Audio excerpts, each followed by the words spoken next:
Welcome to exam विवेचना। तो दोस्तों, जैसा कि आप लोगों को पता है, हम अपने इस चैनल पर डिस्कस करते हैं पी बाई क्यू सीरीज। तो जो ये पी बाई क्यू सीरीज है, आपकी कोई भी आगामी परीक्षा अगर हिंदी साहित्य से संबंधित होगी तो उसके लिए काफी महत्वपूर्ण होने वाली है। तो इसलिए ध्यान से सारे क्वेश्चंस को देखिएगा। अगर जो क्वेश्चन आपको नहीं आते हैं तो उन्हें अपनी कॉपी पे भी आप अवश्य नोट करिएगा, ताकि भविष्य में रिवीजन हेतु आपको सहायता मिल सके। बाकी देखिए, अगर अभी तक आप हमारे टेलीग्राम, व्हाट्सएप, फेसबुक, इंस्टाग्राम इत्यादि से नहीं जुड़े हैं तो उनके साथ जुड़ने के लिए भी आपको लिंक डिस्क्रिप्शन बॉक्स में दे दिए गए हैं, उनके साथ भी आप जुड़ सकते हैं। बाकी देखिए, ये जो हार्ड कॉपी नोट्स हमारे अवेलेबल हैं, अगर आप लोग तैयारी कर रहे हैं L T TET, L T commission, TGT, PGT Hindi के लिए, तो हमारे ये हार्ड कॉपी नोट्स हैं, अवेलेबल हैं, आप इन्हें ले सकते हैं। इसमें आपको 1500 प्लस मोस्ट एक्सपेक्टेड क्वेश्चन मिलेंगे और ये सारे क्वेश्चन प्रीवियस ईयर क्वेश्चन पर आधारित हैं। अगर ये नोट्स आप मंगवाते हैं तो ये आपके घर पर अवेलेबल हो जाएंगे, ठीक है, बाया इंडिया पोस्ट। कोई क्वेरी है तो यहाँ पर हमारा व्हाट्सएप नंबर दिया गया है, इस पर आप क्वेरी भी ले सकते हो। बाकी एल टी टेट दिसंबर 2024 के लिए भी हमारा ऑनलाइन बैच शुरू हो गया है। अगर आप में से कोई, आपका नियर डियर या फिर आप स्वयं हो, अगर तैयारी कर रहे हो एल टी टेट दिसंबर 2024 के लिए, तो आप हमारे बैच में एनरोल हो सकते हैं। नंबर इसका भी यहाँ पर व्हाट्सएप दिया गया है, इस पर आप क्वेरी कर सकते हो। बाकी शुरू करते हैं आज के लेक्चर को। तो देखिए, पीवाईक्यू लेक्चर के तहत आज हमारे पास पीएचडी एंट्रांस है, जो हिंदी विषय का इसका क्वेश्चन पेपर है, तो इसे हम डिस्कस करेंगे। तो क्या पूछा गया है पहला प्रश्न? तो पहला प्रश्न यहाँ पर पूछा गया है, भरतेश्वर बाहुबली रास किसकी रचना है? तो जो भरतेश्वर बाहुबली रास रचना है, तो ये हो जाएगी आपकी शालिभद्र सूरी की। किसकी? शालिभद्र सूरी की। विकल्प डी यहाँ सही हो जाएगा। अगला प्रश्न है, भाषा सर्वेक्षण किसकी रचना है? तो जो भाषा सर्वेक्षण रचना होगी, किसकी होगी ये? तो ये हो जाएगी जॉर्ज ग्रियर्सन की। किसकी? जॉर्ज ग्रियर्सन की। यहाँ पर बी सही होगा। फिर उक्ति व्यक्ति प्रकरण के रचयिता हैं। तो बताइएगा, उक्ति व्यक्ति प्रकरण है, इसके रचयिता कौन होंगे? तो सही जो विकल्प हो जाएगा दामोदर शर्मा, विकल्प सी। अगला है, पश्चिमी हिंदी का विकास किस अपभ्रंश से माना जाता है?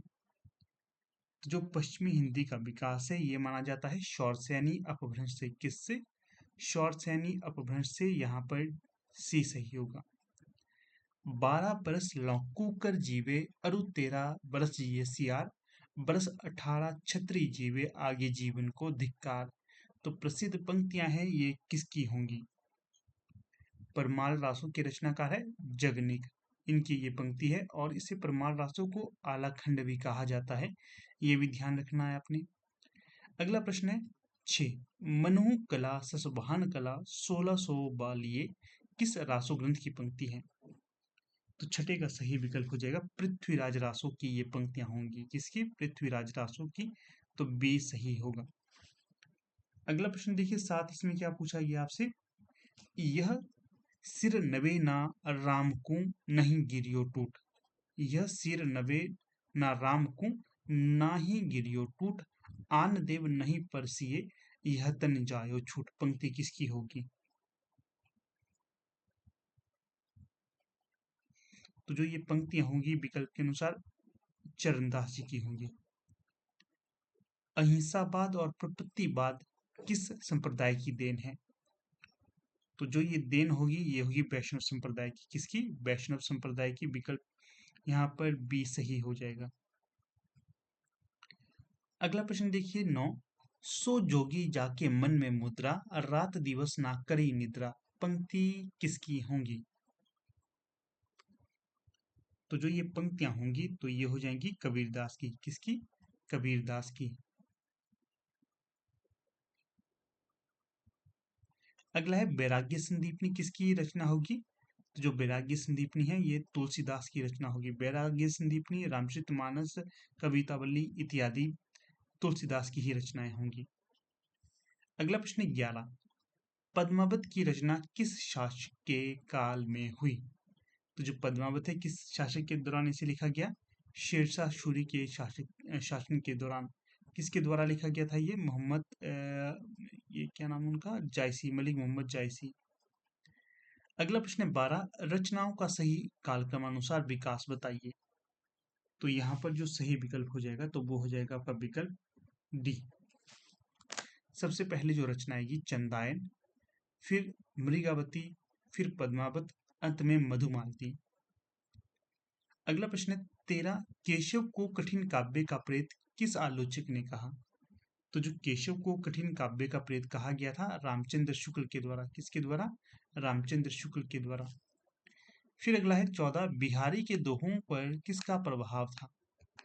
तो जो बिहारी थे इनके दोहों पर, इनके द्वारा बिहारी सत्सई लिखी गई है, इन पर जो इनके दोहों पर जो प्रभाव पड़ता है तो ये माना जाता है गाथा सप्तशती का। अगला प्रश्न देखिए 15 व्यंग्यार्थ कौमुदी किसकी रचना है? तो रचना है व्यंग्यार्थ कौमुदी किसकी रचना हो जाएगी? तो ये हो जाएगी आपकी प्रताप शाही की। किसकी? प्रताप शाही की। विकल्प बी सही है यहाँ।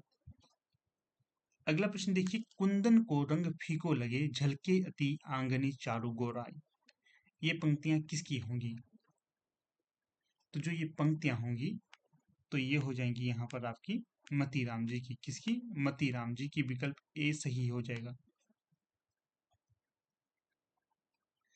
फिर अगला प्रश्न है 17, इसमें पूछा गया रचनाओं को सही कालक्रमानुसार बताना है। तो 17 का जो सही विकल्प होगा विकल्प ए। सबसे पहले रस तरंगिनी, फिर रसिक प्रिया, फिर कवित रत्नाकर और सबसे अंत में काव्यायनी। विकल्प ए यहाँ पर सही हो जाएगा। अगला है गोल्ड स्मिथ की रचना हरमीट और डेजर्टेड विलेज का अनुवाद किया किसने किया? तो सही जो विकल्प होगा तो वो हो जाएगा का विकल्प ए। श्रीधर पाठक के द्वारा ये अनुवाद किया गया था। इसके पश्चात अगला जो प्रश्न पूछा जाता है 18 भारतेंदु के किस नाटक में केवल नारी पात्र है? तो जो भारतेंदु हरिश्चंद्र का ऐसा नाटक भी है जिसमें केवल नारी पात्र होंगी तो वो हो जाएगी आपकी श्री चंद्रावली। ये इनका ही नाटक होगा, इसमें केवल नारी पात्र ही है। बाकी नील देवी, प्रेम जोगिनी, मुद्रा राक्षस ये भी भारतेंदु हरिश्चंद्र के ही नाटक होंगे। ध्यान रखना है भविष्य में डायरेक्ट इनडायरेक्ट ये प्रश्न आपसे परीक्षा में पूछे जा सकते हैं। अंधेर नगरी भी इनका काफी चर्चित नाटक रहा है। ठीक है, तो अंधेर नगरी का भी ध्यान रखिएगा, क्योंकि नेट वाले जो तैयारी कर रहे हैं उनको तो पता ही होगा ये सारा सिलेबस क्या है क्या नहीं है। सिलेबस की जानकारी रखना भी आपके लिए काफ़ी महत्वपूर्ण रहती है, क्योंकि जब तक आपको सिलेबस का पता नहीं चलेगा तब तक आप तैयारी क्या ही कर सकते हो। ठीक है, तो इस चीज़ का आपने ध्यान रखना है। जब भी पढ़ें सिलेबस रख के पढ़ें। जैसे कुछ परीक्षाएं हैं जैसे एलटी टेट, एलटी कमीशन, इसमें सिलेबस तो नहीं आता है। आप पहले की जो क्वेश्चन पेपर इत्यादि होते हैं उन्हें परचेज कर सकते हो और उनको आधार में रखकर तैयारी कर सकते हो। इनसे आइडिया क्या मिलेगा आपको? इससे ये आइडिया मिलेगा कि किस तरह के क्वेश्चन आ रहे हैं, उन्हें ही आपने बार बार पढ़ते रहना है, उस पोर्शन पे ज़्यादा फोकस करना है जो क्वेश्चन पहले पूछे गए हैं। ठीक है, या तो आपके पास सिलेबस होना चाहिए या तो आपके पास क्वेश्चन पेपर होने चाहिए। इससे आपको एक बेस मिल जाता है कि ये क्वेश्चन आपको ज़्यादा रीड करने हैं, ये पोर्शन आपको ज़्यादा पढ़ना है। ठीक है, तो चलिए फिर चलते हैं नेक्स्ट क्वेश्चन की तरफ। तो नेक्स्ट क्वेश्चन में क्या पूछा गया है आपसे? एकांतवासी योगी किसकी रचना है? तो जो रचना है एकांतवासी योगी किसकी रचना हो जाएगी? तो यहाँ पर जो सही विकल्प हो जाएगा एकांतवासी योगी भी आपकी श्रीधर पाठक की ही रचना होगी। किसकी? श्रीधर पाठक की। श्रीधर पाठक मुख्यतः स्वच्छंदतावादी कवि के तौर पर भी जाने जाते हैं हिंदी साहित्य में। हिंदी साहित्य के पहले स्वच्छंदतावादी कवि के तौर पर कौन जाने जाते हैं आधुनिक हिंदी साहित्य के? तो ये श्रीधर पाठक ही इसमें आते हैं। देखिए जो श्रीधर पाठक थे वैसे तो लिखते थे ये किस दौरान? द्विवेदी युग के दौरान, परंतु ये स्वच्छंद कवि के तौर पर लिखना अधिक पसंद करते थे। किसी एक धारा के अंतर्गत, किसी एक युग के अंतर्गत ये स्वयं को बांधना पसंद नहीं करते थे। ठीक है, वैसे जो बाद के कवि थे उन्होंने तो इन्हें किसी एक धारा में बांधने की कोशिश की, परंतु ये कवि ऐसे अपने आप को बांधने की कोशिश नहीं करते थे। ये ब्रज में भी उतना ही सुंदर लिखते थे, खड़ी बोली में भी लिखते थे, और अंग्रेजी के अनुवाद तो ये बड़ा सुंदर करते ही थे, तो अंग्रेजी भाषा का भी इनको काफी ज्ञान था। ठीक है, इसका भी ध्यान रखिएगा, ये भी आपके लिए प्रश्न भविष्य में पूछे जा सकते हैं, डायरेक्ट इनडायरेक्ट। अगला प्रश्न देखिए 21। उमर ख़्याम की रुबाइयों के रचनाकार हैं। तो किसके द्वारा उमर ख़्याम की रुबाइयाँ लिखी गई थी? तो ये मैथिली शरण गुप्त यहाँ पर नाम महत्वपूर्ण हो जाएगा। अगला है चंद्रधर शर्मा गुलेरी की कहानी उसने कहा था किस पत्रिका में प्रकाशित हुई थी? तो जो ये प्रकाशित हुई थी सरस्वती पत्रिका में। उसने कहा था 1915 के आसपास सरस्वती पत्रिका में प्रकाशित हुई थी। बुद्धू का कांटा और बुद्धू का कांटा सुखमय जीवन उसने कहा था। ये चंद्रधर शर्मा गुलेरी की 3 महत्वपूर्ण कहानियां हो जाएंगी। जो अधिकतर चर्चित कहानी है तो वो है उसने कहा था। अगला है 23। हिंदी उपन्यास कोश के संपादक कौन थे? तो जो हिंदी उपन्यास कोश है इसके संपादक थे गोपाल राय। कौन? गोपाल राय। विकल्प सी सही है यहाँ। अगला है चारों चंद्र की चंचल किरणें खेल रही थी जलथल में। यह पंक्ति किस काव्य रचना से ली गई है? तो जो ये पंक्तियां ली गई हैं ये ली गई हैं पंचवटी रचना से। किसकी ये पंक्ति हो किसकी ये रचना हो जाएगी पंचवटी? मैथिली शरण गुप्त की। अगला प्रश्न है 25। प्रसाद की अंतिम कहानी कौन सी है? तो जो जयशंकर प्रसाद है इनकी जो अंतिम कहानी होगी तो वो कौन सी होगी? तो ये हो जाएगी सालवती। प्रसाद से तात्पर्य है जयशंकर प्रसाद। जो जयशंकर प्रसाद है इनकी सालवती, ग्राम, प्रतिध्वनि, आकाशदीप ये सारी की सारी कहानियां हैं। साथ में इनके द्वारा नाटक भी लिखे गए हैं जिसमें ध्रुव स्वामिनी, चंद्रगुप्त, स्कंदगुप्त इत्यादि काफी चर्चित है और कामायनी इनका महत्वपूर्ण महाकाव्य माना जाता है। अगला प्रश्न है 26। परमात्मा की छाया आत्मा में पड़ने लगती है और आत्मा की छाया परमात्मा में, यही छायावाद है। छायावाद की यह परिभाषा किसकी है? तो जो छायावाद की परिभाषा है ये डॉक्टर रामकुमार वर्मा की होगी।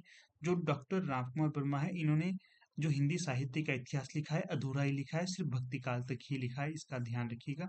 ये स्वयंभू को हिंदी का पहला कवि स्वीकार करते हैं। अगला प्रश्न है 27। अपने ही सुख दुख में रंग कर प्रकृति को देखा तो क्या देखा? मनुष्य ही सब कुछ नहीं है, प्रकृति का अपना रूप भी है। किसकी पंक्तियां होंगी ये? तो 27 का सही विकल्प हो जाएगा आचार्य रामचंद्र शुक्ल की पंक्तियां होंगी ये। ठीक है, 27 का डी। एक बार फिर से रिपीट करता हूं। अपने ही सुख दुख में रंग कर प्रकृति को देखा तो क्या देखा?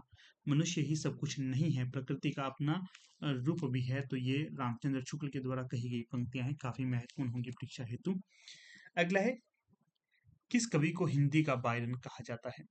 तो जो हिंदी का बायरन कहा जाता है हरिवंश राय बच्चन जी को। किसको? हरिवंश राय बच्चन जी को।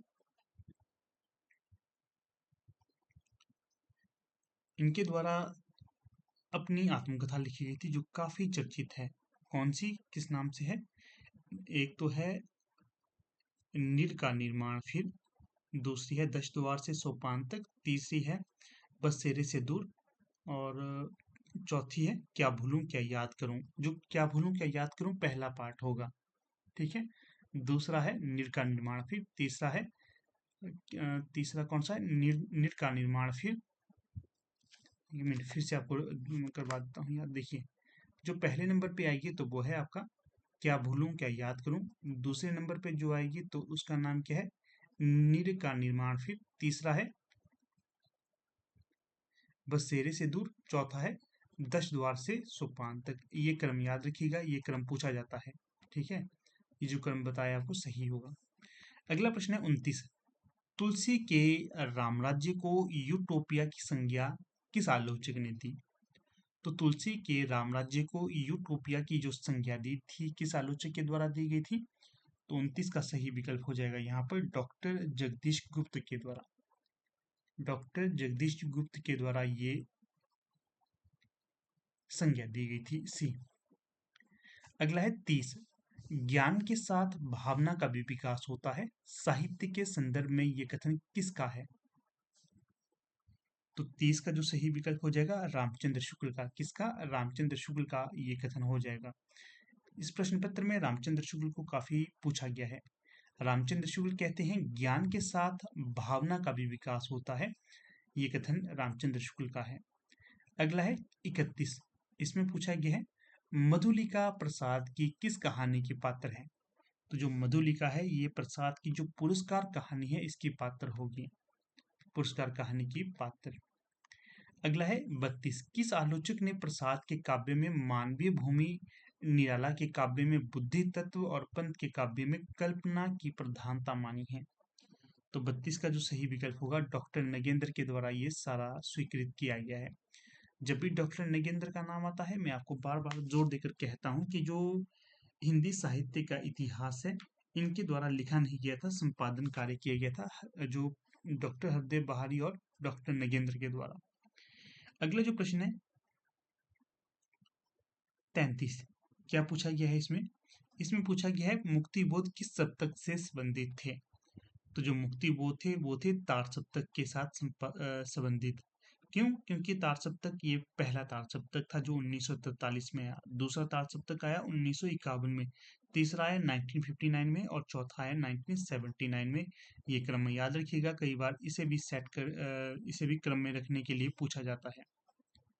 अगला जो प्रश्न है 34, इसमें आपसे क्या पूछा गया है? तो यहाँ पर पूछा गया है, आज मैं अकेला हूँ, अकेला रहा नहीं जाता, जीवन मिला है यह, रत्न मिला है यह, फूल में मिला है यह, धूल में मिला है यह, पंक्ति किसकी होगी? तो जो 34 में सही विकल्प हो जाएगा तो वो हो जाएगा त्रिलोचन शास्त्री, जो है उनकी ये पंक्तियां हो जाएंगी। अगला है 35, नया साहित्य नए प्रश्न किसकी रचना है? तो जो नया साहित्य नए प्रश्न है, ये रचना हो जाएगी नंद दुलारे वाजपेयी जी की। किसकी? नंद दुलारे वाजपेयी जी की। विकल्प बी सही है। अगला प्रश्न 36 है, इसमें पूछा गया है लघु मानव के बहाने हिंदी कविता पर एक बहस के रचनाकार कौन है? तो जो ये पुस्तक है इसके रचनाकार हो जाएंगे यहाँ पर विजय देवनारायण शाही। विकल्प ए यहाँ पर सही होगा। अगला जो प्रश्न है 37, कारवां नामक नाट्य संकलन के रचयिता कौन होंगे? तो जो कारवां नामक नाट्य संकलन है इसके रचयिता हो जाएंगे यहाँ पर कारवां के ए भुवनेश्वर। अगला है काम चेतना को लेकर लिखने वाले एकांकीकार माने जाते हैं।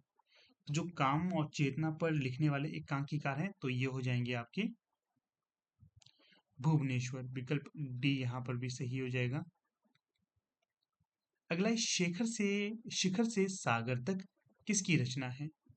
तो शिखर से सागर तक जो रचना हो जाएगी राजकमल राय की हो जाएगी। जहां मैं खड़ा हूं आत्मकथा के लेखक हैं। तो जहां मैं खड़ा हूं आत्मकथा के लेखक होंगे रामदर्श मिश्र।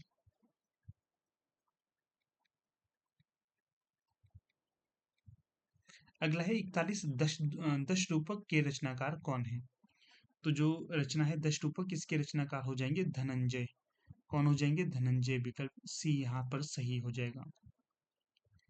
अगला प्रश्न 42, इसमें पूछा गया है कितने प्रकार के हेतु माने गए हैं? तो जो हेतु माने गए हैं तो ये माने गए हैं 3 प्रकार के।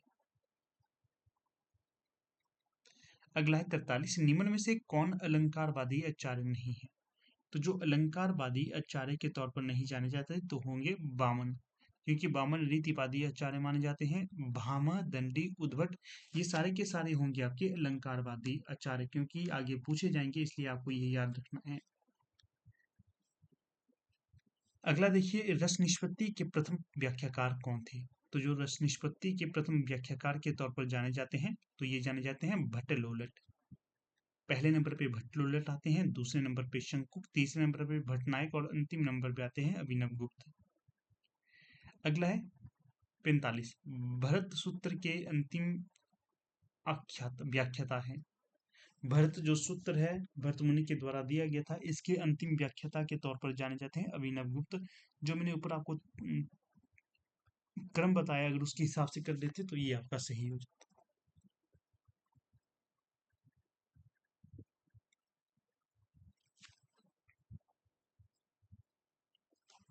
अगला प्रश्न है 46, राष्ट्रीय पुस्तकालय किस नगर में स्थित है?